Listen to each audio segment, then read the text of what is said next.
Assalamualaikum warahmatullahi wabarakatuh.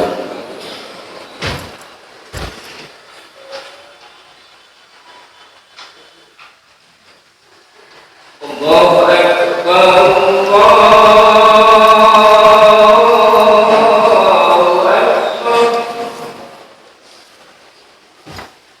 Allahu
Alhamdulillahilladzi ja'ala likulli syai'in sababa fa'atba'a sababa wa anzala ala abdihi kitaban ajaba fihi min kulli syai'in hikmatan wa adaba wa asyhadu an la ilaha illallah wahdahu la syarika lah fi mamlakatihi wa la nadhira lahu fi rububiyyatihi wa asyhadu anna Muhammadan abduhu wa rasuluh bayyana ma'alimad dini wa hadana as-siratal mustaqim. Allahumma fassalli wa sallim ala sayyidina Muhammadin asrafil khaliqati ajaman wa araban wa askahum hasaban wa nasaba wa ala alihi wa ashabihi sadatin nujaba. Amma ba'd, faya ayyuhas sami'un ittaqullaha wa ati'uhu fabihi sa'adatukum fid daraini wa najatukum bidukhuri jannatin na'im. Qala Allah ta'ala fi kitabihil karim, a'udzu billahi minasy syaithanir rajim. Bismillahirrahmanirrahim. Innal ladzina amanu wa 'amilus solihati lahum jannatun na'im. Shadaqallahul azim. Ma'asyiral hadirin jamaah sidang Jumat yang dimuliakan oleh Allah Subhanahu wa taala, sebagai rasa syukur atas segala nikmat yang telah diberikan oleh Allah kepada kita, marilah kita gunakan untuk meningkatkan kualitas keimanan dan ketakwaan kita kepada Allah Subhanahu wa taala, dalam arti kita berusaha melaksanakan seluruh perintah-perintah Allah dan berusaha meninggalkan segala bentuk macam larangan-larangan Allah dalam situasi dan kondisi yang bagaimanapun. Ma'asyiral hadirin jamaah sidang Jumat yang dimuliakan oleh Allah, pandemi COVID-19 saat ini memaksa kita untuk melakukan semua aktivitas melalui media sosial. Kiranya hal ini ada korelasinya dengan judul khutbah yang diamanatkan medsos dengan segala manfaat dan mudaratnya pada Jumat 10 Juli tahun 2020. Ma'asyiral hadirin yang dimuliakan oleh Allah Subhanahu wa taala, hati-hati dengan informasi. Informasi bisa membuat hidup kita mudah, bisa juga membuat kita celaka. Ada orang masuk penjara gara-gara men-share atau memposting berita tidak benar di media sosial. Tak jarang permusuhan antar kelompok terjadi gara-gara informasi yang mengadu domba. Berita, fakta, prasangka, gosip, fitnah bercampur aduk. Kalau tidak pandai memilah, bisa berbahaya. Apalagi berita yang sedang yang sedang tanding publik saat ini, yaitu tentang penderita COVID-19. Karena itu tidak heran Rasulullah Shallallahu Alaihi Wasallam bersabda, salamatul insani fi hifdzil lisani. Keselamatan seseorang tergantung pada menjaga lisannya. Lisan di sini tidak hanya kata-kata yang keluar dari mulut kita saja, tetapi status yang kita posting dan informasi-informasi yang kita share. Ma'asyiral hadirin yang dimuliakan oleh Allah, satu pertanyaan yang mendasar untuk kita, bagaimana kita menyikapi informasi yang terus mengalir pada diri kita? Berikut kita paparkan sikap seorang mukmin dalam menyikapi informasi. Adapun sikap yang pertama adalah perlu adanya tabayun atau konfirmasi. Allah Subhanahu wa taala mengajarkan kepada kita untuk selalu konfirmasi, sebagaimana dijelaskan dalam Al-Qur'an surat Al-Hujurat ayat 6. Bismillahirrahmanirrahim. Ya ayyuhalladzina amanu in ja'akum fasikum binaba'in fatabayyanu an tusibu qauman bijahalatin fatusbihu ala ma fa'altum nadimin. Yang artinya, hai orang-orang yang beriman, jika datang kepadamu orang fasik membawa suatu berita, maka periksalah dengan teliti agar kamu tidak menimpakan suatu musibah kepada suatu kaum tanpa mengetahui keadaannya, yang menyebabkan kamu menyesal atas perbuatan itu. Quran surat Al-Hujurat ayat 6. Terkadang kita menerima informasi di grup tanpa pikir panjang, lalu membagikannya lagi tanpa mengecek kebenarannya. Itulah sifat dasar kita yang malas mengecek informasi. Karena itu, satu informasi bisa menyebar luas dengan cepat tak terbendung. Konon, ketika kabar baik menyebar beberapa kilometer saja, namun kabar buruk sudah melesat mengelilingi bola dunia. Ketika informasi sudah menyebar, maka akan sulit untuk membendungnya. Sikap yang kedua adalah karena dalam informasi itu ada dzon atau prasangka. Kadang informasi yang kita terima mengandung prasangka. Jika benar, kabar itu adalah ghibah. Jika kabar itu salah, maka menjadi fitnah dan tidak ada pilihan. Makanya jangan ikut-ikutan menyebarkannya. Allah Subhanahu wa taala berfirman dalam surat An-Najm ayat 28 yang artinya, dan mereka tidak mempunyai sesuatu pengetahuan tentang itu, mereka tidak lain hanyalah mengikuti persangkaan, sedang sesungguhnya persangkaan itu tiada berfaedah sedikit pun terhadap kebenaran. Ma'asyiral hadirin yang dimuliakan oleh Allah, sikap yang ketiga adalah bicara yang baik atau diam. Takwa itu seperti orang yang berjalan di antara duri-duri, jadi harus hati-hati agar tidak terkena duri. Demikianlah sikap orang yang bertakwa terhadap informasi, tidak asal percaya dan berpikir 1000 kali sebelum menyebarkannya. Jika kita mudah menerima dan menyebarkan informasi yang kita lihat dan kita dengar, maka menurut Rasulullah Shallallahu Alaihi Wasallam kita termasuk pendusta. Sebagaimana sabdanya, cukuplah dikatakan pendusta orang yang menceritakan semua yang ia dengar. Hadis riwayat Muslim. Ma'asyiral hadirin yang dimuliakan oleh Allah, sebelum men-share berita, mari kita tanyakan beberapa hal pada diri pribadi kita. Yang pertama, apakah berita ini benar? Apakah saya sudah mengkonfirmasi tentang kebenaran berita ini? Yang kedua, apakah ini fakta atau masih berupa prasangka? Yang ketiga, jika berita ini fakta dan benar, apakah memang perlu kita sebarkan? Apakah ada nanti orang-orang yang merasa tersakiti dengan berita ini? Dan yang keempat adalah, apakah berita ini membawa kebaikan atau justru menyulut permusuhan? Masyarul hadirin yang dimuliakan oleh Allah, mari kita gunakan media sosial dengan sebaik-baiknya.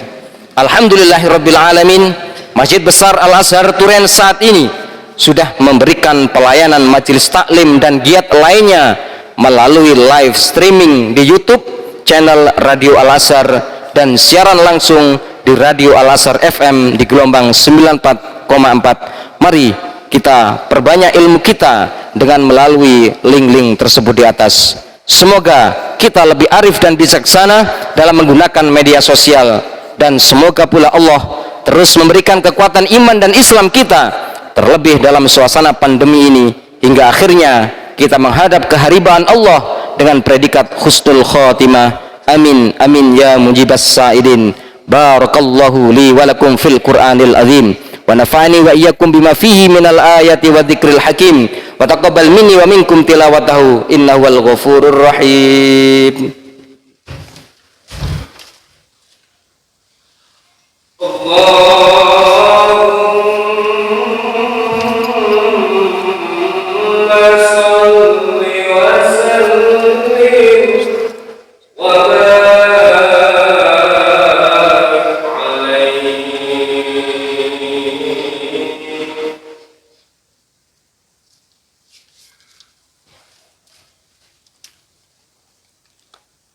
Alhamdulillahi hamdan kama amar, wa asyhadu an la ilaha illallah wahdahu la syarika lahu irghaman liman jahada bihi wa kafar, وأشهد أن سيدنا محمدا عبده ورسوله سيد الإنس والبشر اللهم صل وسلم على سيدنا محمد وعلى آله وصحبه ما اتصلت عين بنظر وأذن بخبر أما بعد فيا أيها الناس اتقوا الله تعالى وذروا الفواحش ما ظهر وما بطن وحافظوا على الطاعة وحضور الجمعة والجماعة واعلموا أن الله أمركم بأمر بدأ بنفسه وثنى بملائكة قدسه فقال تعالى ولم يزل قائلا عليما إن الله وملائكته يصلون على النبي يا أيها الذين آمنوا صلوا عليه وسلموا تسليما اللهم صل على سيدنا محمد وعلى آل سيدنا محمد كما صليت على سيدنا إبراهيم وعلى آل سيدنا إبراهيم في العالمين إنك حميد مجيد اللهم وارض عن الخلفاء الراشدين الذين قضوا بالحق وكانوا به يعدلون أبي بكر وعمر وعثمان وعلي وعن الستة المتممين لأسرة الكرام وعن سائر أصحاب نبيك أجمعين وعن التابعين ومن تبعهم بإحسان إلى يوم الدين اللهم لا تجعل لأحد منهم في أنوكنا ظلامة ونجنا بحبهم من أهوال يوم القيامة اللهم أعز الإسلام والمسلمين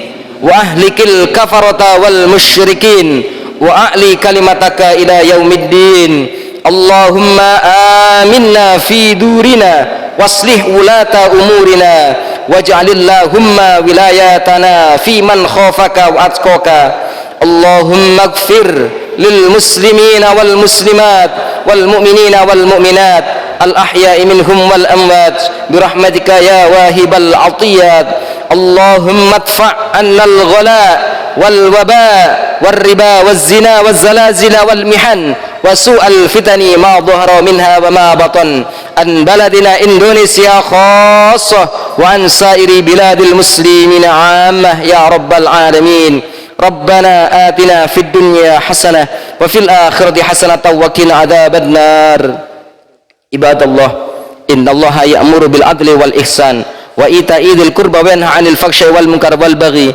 يعظكم لعلكم تذكرون فاذكروا الله العظيم يذكركم واشكروا على نعم يزدكم واسألوا من فضل يؤتكم ولذكر الله أكبر